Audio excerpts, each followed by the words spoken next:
This is Chengyi Youth College International, a sanctuary for all kinds of wildlife.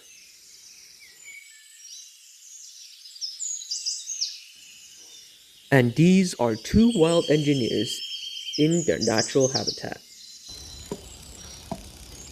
This documentary will uncover the hidden secrets few people know about here at YCI.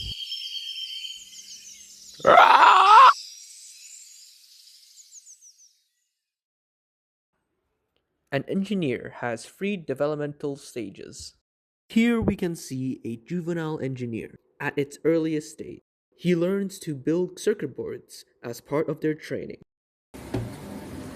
These are 3D printers, allowing the young engineers to make and test their prototypes.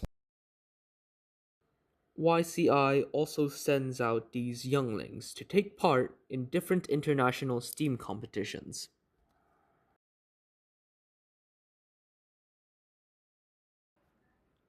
Here we have a young engineer honing his 3D drawing skills for the World Skills Competition, as well as technical skills.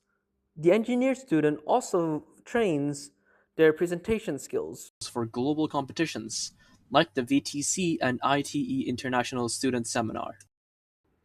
So these are the inhabitants of the YCI ecosystem. Life's interesting and full of learning opportunities here. How do I know this? Trust me, I'm one of the engineers at YCI.